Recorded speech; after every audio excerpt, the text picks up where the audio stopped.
Welcome to Heartbreak Chronicles. The evening light poured through the wide floor-to-ceiling windows and onto the marble countertops of the kitchen, where Derek stood, skillfully chopping vegetables for their anniversary dinner. The blade of the knife tapped rhythmically against the cutting board, echoing through the spacious kitchen. At 45, he still maintains an impressive build, tall, broad-shouldered, with steel-gray eyes that can see through anyone's intentions across the negotiating table. It was those eyes that helped him grow Westwood Restaurant Group into one of the city's most successful restaurant empires. Derek paused his chopping to adjust the temperature of the oven, which was roasting an herb-salted crusted grilled fish, Meredith's favorite dish. He has always enjoyed cooking, seeing it as a meditative moment away from the high-pressure world of business. The sound of heels hitting the hardwood floor made him look up. Meredith, their wife of 12 years, walked into the kitchen wearing something he'd never seen before, a tight black dress that left little to the imagination. The dress probably cost more than most people's weekly paycheck, but that wasn't what caught his attention. It was the perfume, an expensive, unfamiliar scent that was definitely not from him to her. "Don't wait up for me, honey," Meredith said, barely glancing at him, just checking her reflection on the microwave door. Her long hair was carefully tousled into intricate waves, and her makeup was much heavier than usual. "I'm going on a date with my new lover."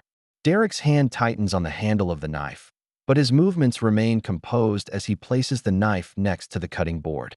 After 12 years of marriage, by building his empire from scratch and supporting her countless failed attempts, that money-losing boutique, the jewelry line that never got off the ground, the lifestyle blog that didn't attract any followers, he'd never imagined she'd have the nerve to be so blatantly disrespectful to him.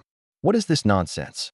he asked, his voice steady, despite the icy anger rising in his chest.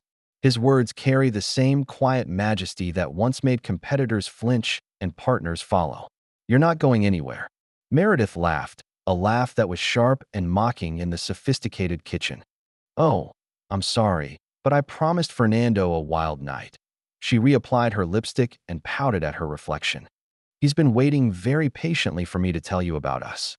Derek observed her with the same calculating gaze as he did when assessing the potential of a property. He looked past the expensive clothes and carefully applied makeup and saw the rot within, the self-centeredness, the ingratitude, the complete lack of loyalty or basic human dignity. "Walk out that door," he said, his tone calm but cold as ice, "and our 12-year marriage is over." His eyes, hard as steel, met hers in the reflection of the microwave. "I'm serious, Meredith." Meredith turned to face him, her expression contemptuous. "Don't be so dramatic, Derek. We both know you can't stay away from me." Her lips curved into a cruel smile. "Who else can stand you? Your boring business talk, your constant need for control, your pathetic attempts to play the perfect husband." She grabbed her designer handbag, a five-figure priced gift he'd given her as an anniversary present, and slung it over her shoulder. "Fernando knows how to treat a real woman." Lena, their housekeeper of 10 years, stopped in the doorway, her eyes widening as she witnessed the unfolding scene. She had always liked Mr. Derek, and he always treated her with respect and genuine kindness. Ms. Meredith, by contrast, has become increasingly harsh and rude over the past year. "Lena," Derek said calmly, not taking his eyes off his wife, "you can take the rest of the day off with pay." "Yes, Mr. Derek," Lena replied softly, casting a disapproving look at Meredith before quickly leaving. Meredith rolled her eyes. "Ever the generous boss, eh? Should that impress me?" She headed for the door, her heels pounding on the floor like bullets. "This is your last chance, Meredith," Derek shouted from behind her, his voice carrying the weight of 12 years of patience that had finally run out. "Think hard about what you're throwing away." She turned in the doorway, her smile full of malice. "What am I abandoning? A boring life and a predictable man." She laughed again, her laughter echoing under the high ceiling. "Fernando has everything you don't: excitement, passion, and he's not afraid to take what he wants. He showed me everything I've missed over the years playing housewife to a man who thinks making dinner makes him husband of the year." The door slammed heavily behind her, her mocking laughter lingering in the air. Derek stood motionless in the kitchen, his expression inscrutable. The salmon continued to sizzle in the oven, the aroma that filled the air now seeming out of place in the tense room. He pulled out his cell phone and scrolled to a contact he hoped he wouldn't need to use. The phone rang twice, then a gruff voice answered. "Rodney, execute Plan 0. She finally did it. "Understood, Mr. Derek," Rodney replied without hesitation. "All preparations have been made. Should I contact Mr. Howard as well?" "Yes. Tell Jeffrey to file all the papers first thing in the morning. And, Rodney, make sure Susan sends all the files tonight." "Yes, sir." "What about offshore accounts?" "Start transferring money immediately. Leave no trace." Derek ended the call and turned back to the stove. He removed the perfectly grilled salmon from the heat source and began plating it with the precision of someone who had just failed to initiate the systematic dismantling of his marriage. Vegetables that are only half cut on the cutting board will go to waste, but that's almost irrelevant now. As he sat down to eat his lonely meal, his cell phone buzzed with messages from team members. Susan Wilkins, the private investigator he hired 3 months ago, is sending the last of the surveillance photos. Jeffrey Howard, his attorney, acknowledged receipt of all necessary documentation. Rodney's team has begun to implement carefully planned financial measures to protect his assets. In the office at the end of the hallway, a security camera recorded the scene that had just taken place in the kitchen from multiple angles. Derek installed the system shortly after noticing the first signs of Meredith's behavior. The footage would come in handy later, but for now he focused on his meal, cutting the salmon with the same precision with which he would soon sever all ties to the woman who had so grossly underestimated him. In an upscale restaurant on the other side of town, Meredith sits across from Fernando Lehman, giggling as he pours her another glass of champagne. Fernando, with his well-groomed hair and expensive watch, looks like the successful businessman he pretends to be. What Meredith doesn't know is that his real estate company is hemorrhaging money and he's been coveting Derek's empire with increasing desperation. "Did you see his face?" Meredith smiles and sips her champagne. "It's amazing that he thinks he can order me to stay home like I'm one of his employees." Fernando reached across the table to take her hand, his smile like a predator's. "Poor Derek, always thinking he's in control. When he finds out how long we've been planning this, he'll be overwhelmed." Meredith nodded approvingly, malice glinting in her eyes. "Once we're done, he'll have nothing, not his money, not his company, not even his precious reputation." None of them noticed the unassuming woman sitting at the bar, seemingly focused on her cell phone. Susan Wilkins has been following them for months, documenting every meeting, every conversation, every condemning statement.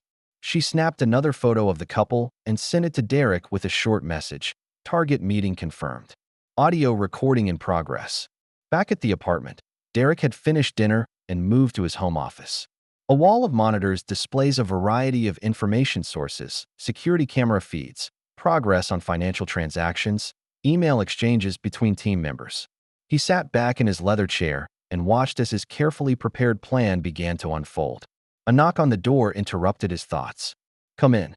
Lena, the housekeeper, came in, still wearing her coat. "Mr. Derek, I know you said go home, but I want to make sure you're okay." Derek's expression softened slightly. "I appreciate your concern, Lena, but I'm fine. In fact, it's better than good." Lena nodded, understanding in her eyes. She has watched Ms. Meredith's behavior deteriorate over the past year. Late nights out, secret phone calls, increasingly extravagant shopping. "She doesn't deserve you, sir. Never deserved it." "Thank you, Lena.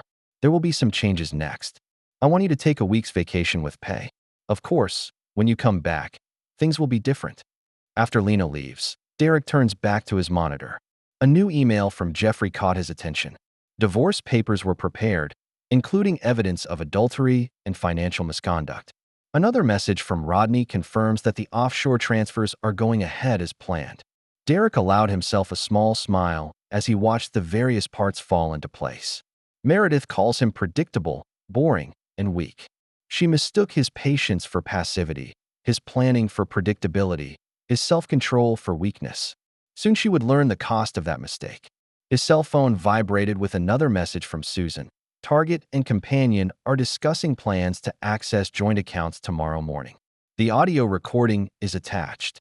Derek plays the recording and listens to how his wife and her lover plan to empty his already emptied accounts. Their arrogance was almost laughable. They truly believed they had caught him off guard and thought he was the fool they thought he was. The night deepened, and the lights of the city twinkled like stars outside the apartment windows. In restaurants and hotels all over town, Meredith and Fernando celebrate what they believe to be a victory, unaware that they're just playing their part in Derek's elaborate endgame. As midnight approached, Derek's cell phone lit up, displaying Rodney's last message. All assets have been secured. Offshore transfers completed. Real estate transactions are ready to be executed tomorrow morning. Awaiting your instructions. Derek replied with one word: execute. He stood at the window, looking out over the city he had helped build, closing real estate deal after real estate deal. Tomorrow, Meredith will discover the true meaning of the word weak. But tonight, he had one last call to make. Gladys, this is Derek Westwood. I'm sorry to call so late, but there's something you need to know about your husband, Fernando. The wheels of justice and vengeance are now turning inexorably. Derek Westwood, the man Meredith calls predictable and weak, has plotted a response that will leave her and her lover with nothing but the bitter taste of their own betrayal. In their arrogance, they forget the first rule of real estate and life. Never underestimate quiet people who take the time to plan. Jeffrey Howard sits in his corner office at 6 a.m., reviewing the final papers in what will become one of the most elaborate divorce cases of his 30-year career. The morning light on the city skyline had not yet risen, but the veteran attorney had been awake for hours making sure every detail was perfect. His phone buzzed, and it was Derek Westwood. All set, Jeffrey said before Derek could speak. Susan's file arrived at midnight. I have never seen more thorough evidence of adultery and financial misconduct. Good. Derek's voice was calm and restrained. Meredith spent the night at her mother's house, as expected. Get the papers there at 8 a.m. It's been arranged. But Derek, Jeffrey paused, flipping through the mass of paperwork. The extent of their deception program. They're going to force you to kill yourself. Susan obtained recordings. I know, Derek interrupted. I've heard them all. Every dinner date, every hotel meeting, every conversation about how they're going to spend my money after I'm dead. Focus on executing the plan. 3 months ago, Derek walked into Jeffrey's office with an unusual request. He needs to prepare for the divorce, but not file immediately. Instead, he wants to record everything, prepare every legal maneuver, and wait for the perfect moment. Your wife's affair with Fernando Lehman has been going on for 6 months, Susan Wilkins reported at the first meeting. Private investigator photos show Meredith and Fernando entering various hotels, restaurants, and even the Westwood apartment while Derek was supposedly traveling on business. It's worse financially, Susan continued. They have been systematically emptying your joint account. Lehman's real estate company is failing and he's millions in debt. They plan to take everything you have. Derek listens, expressionless, then offers his counter-strategy. It is brilliant in its simplicity and devastating in its thoroughness. Now, 3 months later, everything is working. At 7 a.m., Rodney Martinez, Derek's head of security, supervises the team changing the locks on the apartment. The new owner's moving van will arrive at noon. Mr. Derek, Rodney said into the phone. The contents of the safe room have been transferred to secure storage. All monitoring equipment is functioning properly. Ms. Meredith's belongings are being packed and moved to the garage as directed. On the other side of town, a courier knocks on the door of Elena Torres, Meredith's mother's house. The older lady opened the door in her robe, and her face sank when she saw the legal papers. Meredith, she called out, there's something you need to see. Meredith came downstairs in yesterday's clothes, her makeup already smudged, no longer looking like the woman who had triumphantly left her husband last night. She grabbed the envelope from her mother. What is this nonsense? She asked, then froze as she read the first page. Divorce papers. He can't be serious. Elena picks up a stack of photos that fell out of an envelope showing Meredith and Fernando in various ambiguous scenes. Daughter, what have you done? That asshole got someone to follow me. Meredith's voice screamed. She grabs her cell phone and dials Fernando's number. No response. She tried again, still no response. In a suburban mansion on the other side of town, Gladys Lehman holds a similar letter. Unlike Meredith's, her envelope contained a personal letter from Derek, as well as evidence of her husband's extramarital affairs and financial crimes. How long? Gladys faced Fernando in the kitchen, her voice as cold as ice. How long has this been going on with you sleeping with her and stealing from her husband? Fernando, still in his robe, reached for the papers. Honey, I can explain. Explain what? Gladys slapped the bank statement on the marble counter. How do you transfer funds from their accounts to your failing company? How did you and the woman plan to get her husband to kill himself? She pointed to the door. Get out. My attorney will contact you. Fernando's cell phone kept ringing, an incoming call from Meredith. He ignored it all, hastily stuffing his clothes into his suitcase as his carefully constructed world crumbled around him. Back at the apartment, Derek looked around the space one last time. The furniture has been moved out, and the walls where the family photos were hung are now empty. Lena, the housekeeper, stood in the doorway with tears in her eyes. Mr. Derek, she said softly, Ms. Meredith has been calling the house phone, once and again. Let it ring, Derek replied, signing the final closing papers for the condo sale. She'll understand soon enough. At 10 a.m., Meredith arrived at their private bank in clean clothes and with her most empowered expression. I need to make a withdrawal, she announced to the manager, sliding her card across the desk. The manager's face remained professionally neutral as he examined the account. I'm sorry, Ms. Westwood, but those accounts have been frozen as a result of a suspicious activity investigation. Your credit card has also been suspended. What? Meredith's voice echoed through the marble halls. That's not possible. Do you know who I am? Yes, ma'am. We are also aware of unauthorized transfers you have made to Mr. Fernando Lehman's account over the past 6 months. We have tons of documentation in our fraud department. Meredith's face went from red to white. She grabs her cell phone again and tries to dial Fernando's number. Goes directly to voicemail. Meanwhile, in a makeshift office in the city's most exclusive hotel, Derek meets with his executive team. The sale of Westwood Restaurant Group to an international holding company is well underway. None of his employees will lose their jobs. He made sure of that in his contract. Offshore accounts are safe, his financial advisor confirms. All assets are legally protected. Ms. Westwood will not be able to touch any funds. Where's the evidence? Derek asked. Susan Wilkins placed a flash drive on the table. Everything is here. Security footage of your home, showing them there while you were traveling. Plan to make audio recordings of your suicides. The bank records she stole. Photos of their meeting. Plus, she laughed hard, their talk about how to spend your money after you die. Derek nodded. Send copies to all interested parties. My lawyer, her lawyer, Fernando's wife, the fraud investigator. Show them who they're really dealing with. At noon, Meredith returned to her apartment only to find the moving truck in the driveway and strangers carrying furniture in. What are you doing? She demanded.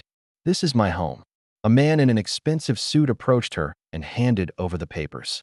In fact, Ms. Westwood, the property was sold this morning. The legal transfer of ownership has been completed. Per the sales agreement, your items have been packed and placed in the garage. Meredith stared at the file, her hands trembling. That's not possible. He can't do that. He's done it. The new owner replied coolly. I recommend that you remove your items from the garage by 5 p.m. or they will be considered abandoned property. In the garage, Meredith found her designer clothes, shoes, and jewelry neatly packed in labeled boxes. With trembling hands, she called her mother. Mom, I need help moving my stuff. Derek sold the house. He froze the account. He ruined everything. No, daughter. Elena's voice was hard. You're the one who ruined everything.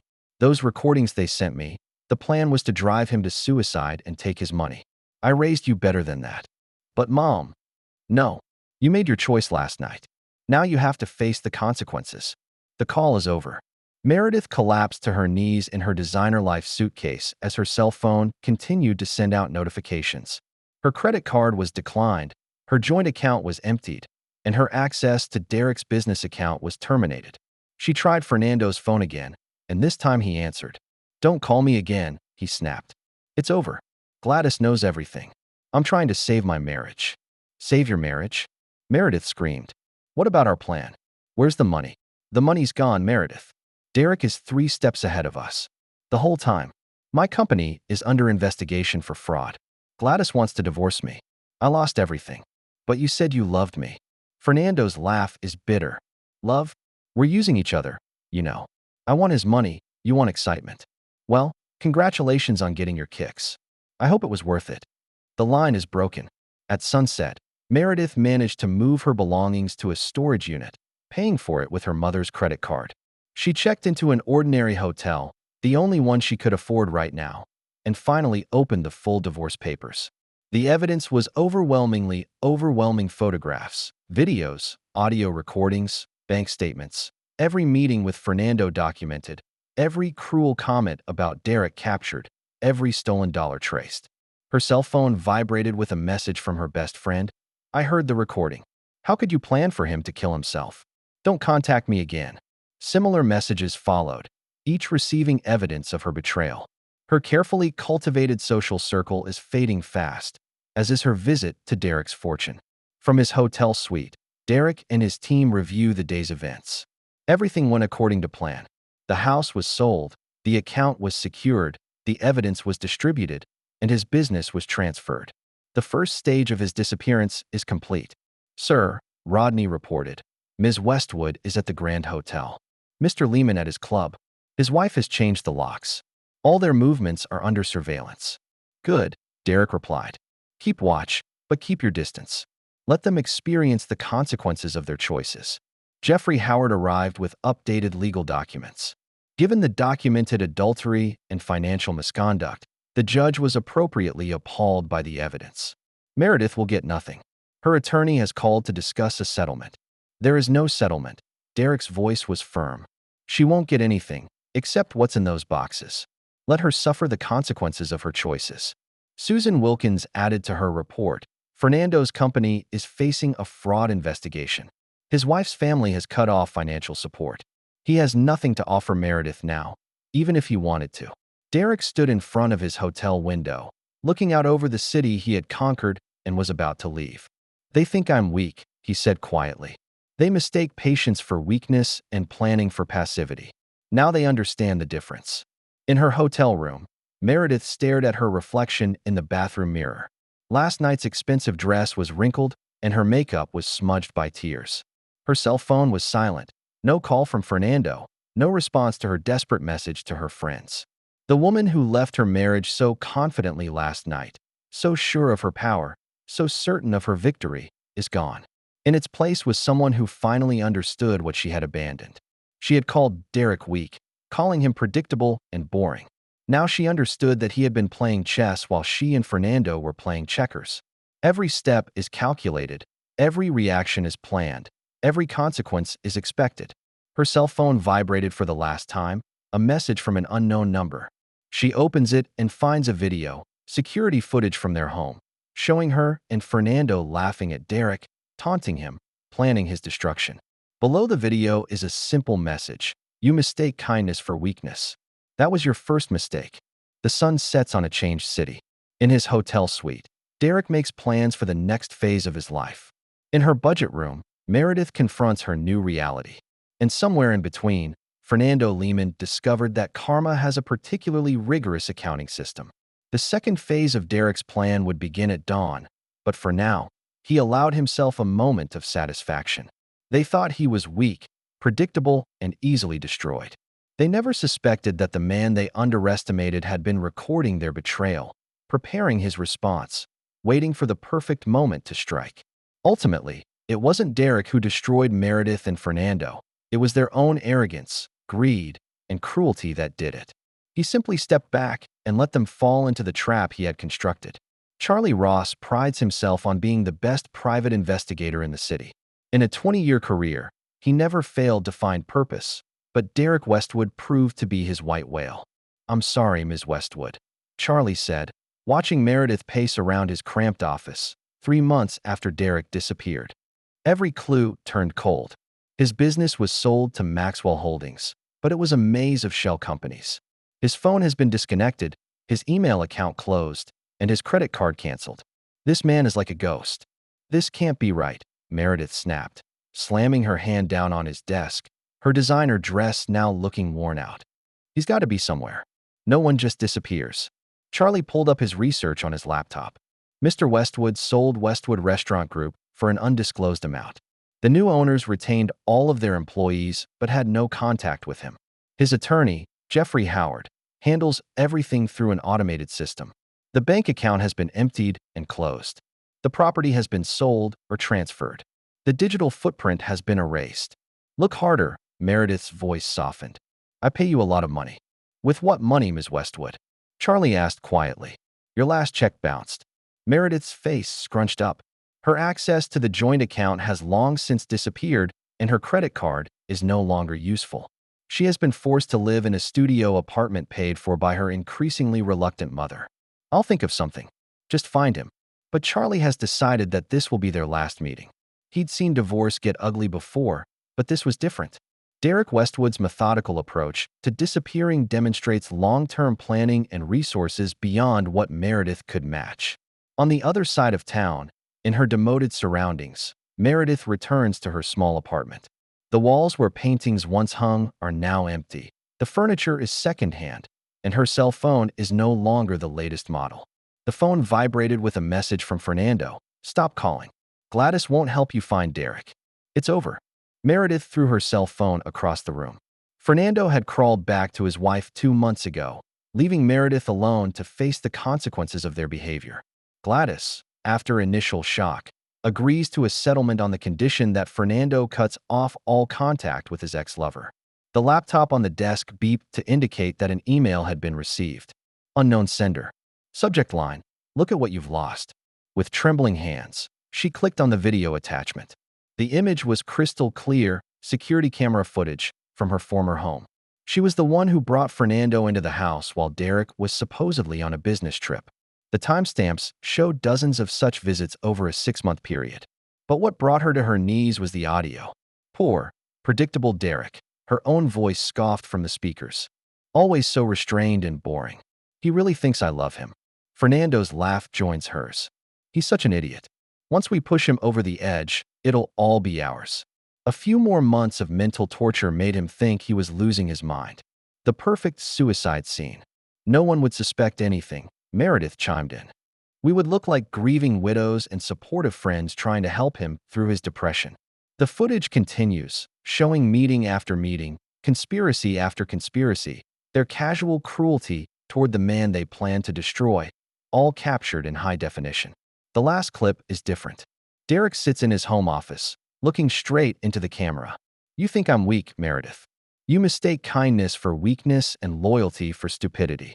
I built an empire, and you plotted to steal it. Now you have nothing, and I am free. The screen went black. Meredith rushes to the bathroom and vomits in the toilet when the full impact of her behavior hits her. They never suspected the cameras, never imagined that Derek had been recording everything, waiting, planning his counterattack. 6 months turned into a year. Derek Westwood has all but disappeared, but his influence remains. The divorce was finalized in his absence, and the judge cited overwhelming evidence of adultery and financial misconduct. Meredith's attempts to claim alimony were laughed at in court. Thousands of miles away on a private island, Derek stood on the deck of his villa and watched the setting sun turn the ocean gold. The property was purchased several years ago through an untraceable shell company and serves as his sanctuary and command center.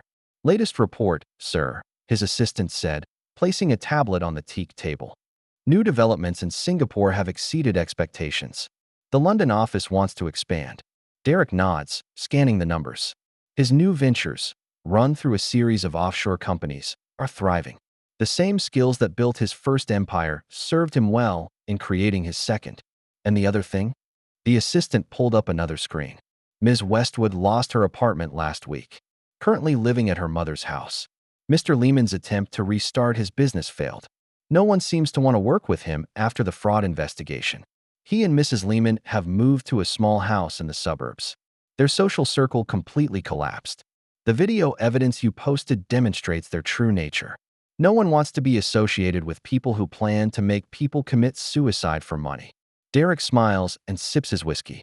He learned a long time ago that the best revenge isn't just about taking someone's property. It's also about showing the world their true colors. Back in the city, Elena Torres watches her daughter rattle through dinner, a mere shadow of the confident socialite she once was. The lawyer called again. Elena said, "There is no point in continuing the appeal. The evidence is too strong." "That's not fair," Meredith whispered. "He has no right to record us." "No rights." Elena's voice became shrill.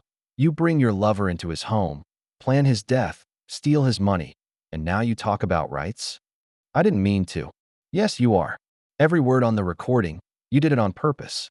Now you're angry because you underestimated him, because he's not the weak fool you thought he was. On the other side of town, in their downsized suburban home, Fernando and Gladys Lehman are in the midst of their own liquidation. Another rejection, Fernando said, closing his laptop. Every attempt to rebuild his business met with closed doors. The fraud investigation has cleared him legally, but the reputational damage is permanent. Maybe, Gladys said coldly, you shouldn't plan for a man to kill himself for his money. I've apologized 1,000 times. Not apologizing to Derek Westwood, and you can't do that. Nobody knows where he is. The one you thought was so weak and easy to destroy, he destroyed you instead. And I only let you come back because my family insisted on giving you a second chance. The weight of the consequences weighs on all of them. Meredith, once proud and beautiful, has aged several years in a matter of months. Fernando, the smooth-talking businessman, was reduced to middle management in a small company. Their grandiose plans for wealth and excitement were replaced by the bitter taste of failure. Derek's final message is repeated over and over in Meredith's dreams. You mistake kindness for weakness. She realized now, albeit too late, that what she had seen as boring predictability was actually patient calculation, and that what she had wrongly dismissed as weakness was actually strength gathering. A year after his disappearance, Derek's new empire thrives in the shadows. His private island became a base for transcontinental operations. The man who seemed so predictable, so restrained, was just waiting for the right moment to show his true power. The setting sun colored his villa gold and crimson. Derek raised his glass to the horizon and finally allowed himself to smile. The lesson has been learned. Sometimes the best revenge is not to destroy your enemy, but to step back and let their own behavior destroy them while you watch from a safe distance and take everything they think they can steal. In the city he left, his absence says more than his presence. Meredith is wearing last year's clothes and living off her mother's charity. Fernando does a job he hates, under the skeptical eye of a wife who will never trust him again. Their friends avoid them when they cross the street. Their social invitations dried up. Their attempts at redemption met with closed doors. They thought Derek was weak, predictable, and easily destroyed. They never suspected that the man they had underestimated had been recording their betrayal, preparing his response, waiting for the perfect moment to disappear with everything they had tried to steal. In the end, Derek Westwood not only escapes their plot, he turns it into a tool for their own destruction. And on his private island, watching the sun sink into the ocean, he smiled at the perfect karma. And 5 years later, the Sunrise Plaza Hotel's budget restaurant isn't Meredith Westwood, and now it's called back to Meredith Torres, where it was once imagined she would spend her 45th birthday. The complimentary continental breakfast sat untouched in front of her as she watched guests in business attire hurry past her. Her once well-manicured hands now showed signs of regular work. Your shift starts in 20 minutes, her supervisor shouted. Table 4 needs to be cleared. Meredith nods and adjusts her hotel uniform. She landed here 6 months ago after rotating through various jobs over the past 5 years. Ironically, she now works at one of the hotels where she once met with Fernando. Torres, a guest, snapped his fingers at her. Coffee refills. She grabbed the coffee pot and forced a smile. Designer dresses and soirees now feel like a distant dream. On the other side of town, in an ordinary suburban home, Fernando Lehman stares at his laptop screen. Another rejection email from a potential investor. His third attempt to start a business failed before it even began. His name, once respected in real estate circles, is now toxic. You're going to be late for work, Gladys shouted from the kitchen. Their reconciliation came at a heavy price. Complete financial transparency, a post-nuptial agreement that would leave him with nothing if he cheated again, and a mid-level management job at her brother's building supply company. I'm coming, he replied, closing the laptop. The corner office and limo are gone, replaced by a cubicle and a used Honda. His paycheck barely supports their downsized lifestyle and the ongoing therapy sessions Gladys mandates. Elena Torres, Meredith's mother, sits in her garden and reads a letter from her other daughter from Miami. Unlike Meredith, Maria has built an honest life, is happily married, and now runs a successful business with her husband. Mom, Meredith's voice came from the small guest room where she now lived. I'm going to work. Elena sighed, thinking back to the day 5 years ago when Derek's evidence had revealed her daughter's true nature. Social shaming is done. Their family names, once respected in the community, are now whispered in scandalized tones. In a small apartment above a laundromat, Susan Wilkins, the private investigator who documented Meredith's affair, is reviewing case files when a news alert catches her attention. Finch International Holdings, one of Derek's shadow companies, has just completed another major acquisition. She smiled, remembering the meticulous man who had hired her 6 years ago. His disappearance had become something of an urban legend in their circles. The businessman who outsmarted the man who tried to destroy him and vanished without a trace. Jeffrey Howard, now semi-retired but still handling select cases, occasionally receives encrypted messages from untraceable accounts, business updates, legal matters to be handled, all executed through a maze of shell companies that always fall back on Derek Westwood's brilliant strategic thinking. Another transfer has gone through, his aide mentioned. The children's hospital ward has been fully funded. Derek's philanthropy, like everything else about him, operates in the shadows. Hospital wards will bear another name, with their funding hidden behind layers of corporate entities. Lena, a former housekeeper, receives a generous severance package and good references when Derek disappears. She now runs her own successful cleaning service, and her first contracts were mysteriously arranged through contacts she never made. Did you hear about Mrs. Westwood? One of her employees asked at lunch. She now works at Sunrise Plaza, cleaning rooms. Lena drew a cross, remembering the proud woman who had treated her with such contempt. Sooner or later, God's justice comes to everyone. At the Senior Reynolds Club, where Meredith was once a prominent member, her name has been quietly removed from the membership list. The recording of her orchestrating Derek's suicide has condemned her to a social death. The women who had once been her closest friends now pretended not to see her when they met her on the road. I saw Fernando at the grocery store, one socialite whispered to another over lunch. Can you believe Gladys accepted him after what he did? Money, replied her companion. Her family insisted, supposedly to protect their business interests. But I've heard she makes him do the accounting for every penny he spends. Charlie Ross, the detective Meredith hired to find Derek, has long since closed her file, but occasionally he'll hear whispers in professional circles about major deals done by firms that seem to emerge from nowhere, operate with astonishing efficiency, and then fade back into the corporate mists. Westwood, he would whisper to himself, recognizing the tactic. Still there, still winning. In their downsized suburban life, Fernando and Gladys keep a discreet peace.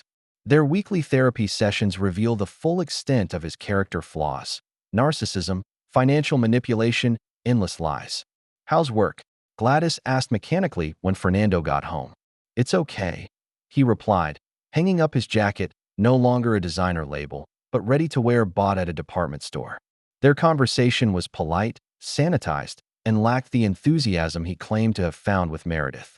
His office cubicle has only one picture of him and Gladys in happier times. His cell phone contains a block list full of Meredith's desperate attempts to reach him over the years. The last time he saw her was through the windows of Sunrise Plaza, where she was cleaning the lobby windows as he passed. The divorce settlement left her with nothing, and her attempts to appeal were dismissed by an increasingly irritated judge. The evidence Derek has gathered is ironclad: theft, extramarital affairs, elaborate schemes to get him to kill himself. On his private island, Derek Westwood stands on the deck of his expanded villa, reviewing reports on his global business empire. At the age of 50, he became even more distinguished, with success and freedom adding an aura of quiet strength to his demeanor. Sir, his assistant appeared, holding a tablet. Updated intelligence report on the target. Derek reviews the latest on the people he left: Meredith working in a hotel, Fernando stuck in suburban mediocrity, their social circles shattered, their ambitions crushed under the weight of their own behavior. Singapore development project? He asked, turning to business matters. Exceeded expectations by 20%. The London office suggests expansion into emerging markets. He nodded, making decisions worth millions with the same cool precision as he'd once made dinner in that kitchen where Meredith had announced her betrayal. The man she called boring now controls a continent-spanning business empire. In the guest room behind her mother's house, Meredith sat on her bed after another exhausting shift. The small space was a far cry from the apartment she once called home. On her dresser, a framed picture sits face down of her and Derek on their wedding day, before greed and arrogance consumed her. She picks up her phone and accesses a video she has watched countless times. Derek's final message plays on the screen. "You mistake kindness for weakness and loyalty for stupidity. I built an empire and you plotted to steal it. Now you have nothing and I am free." Those words hit even harder with the consequences 5 years later. The designer dress she wore that night hung in her closet as a reminder of her arrogance. She kept it, even though she would never wear it again. That's all that's left of her former life. Elena watched from the kitchen window as her daughter left for another morning shift. The proud, entitled woman who once orchestrated a man's death for money now rides the bus to work, packs her lunch in a plastic container, and lives on tips and minimum wage. "Maybe," Elena whispered. "That's what you need to learn humility." In his corporate office, Fernando's brother-in-law observes him through the glass wall of his cubicle. The man who once bragged about destroying Derek Westwood now fills out inventory reports under the supervision of people who used to be his subordinates. "Lehman," his supervisor shouted. "Quarterly reports are due." Fernando hunched over his work, avoiding the stares of his truth-seeking co-workers who had heard the stories, read the news, and seen the evidence of his brutal conspiracy. On his island, Derek raises a glass to the sunset. His business network is getting stronger every year, and his influence is quietly but irreversibly expanding. The man they had underestimated had not only survived their machinations, but was stronger and wiser, freed from the shackles of his old life. "Sir," his assistant appeared. "Ms. Torres is again trying to access one of your old email accounts." Derek smiled slightly. "Let her go. There's nothing to find." He turned back to face the setting sun. Some people never learn. They mistake kindness for weakness and patience for passivity. Their own nature becomes their punishment. The lesson he learned proved once again. Sometimes the best revenge is not to destroy your enemy, but to let their true nature destroy them while you watch from a safe distance, taking everything they think they can steal. In the silent desperation of their separated lives, Meredith and Fernando learned the same harsh truths. They plotted to destroy a man they thought was weak, only to find that they mistook strength for weakness. Their punishment is not just the loss of wealth and status, but also living to know that they destroyed themselves through their own greed and cruelty. And on his private island, Derek Westwood raises a glass to the setting sun, his empire growing, his freedom intact, his vengeance exacted not in a single blow, but in the slow, inevitable grind of consequences that will follow the betrayer for the rest of their lives. Night fell on the city they once called home together. In her small guest room, Meredith sets the alarm for another early shift. At his suburban home, Fernando prepares for another mundane day at work under the watchful eye of his brother-in-law. On his island, Derek Westwood reviews plans for his next business expansion, and the man he calls weak is now stronger and more successful than ever. That's the end of today's story. For more captivating tales, hit subscribe and never miss an episode.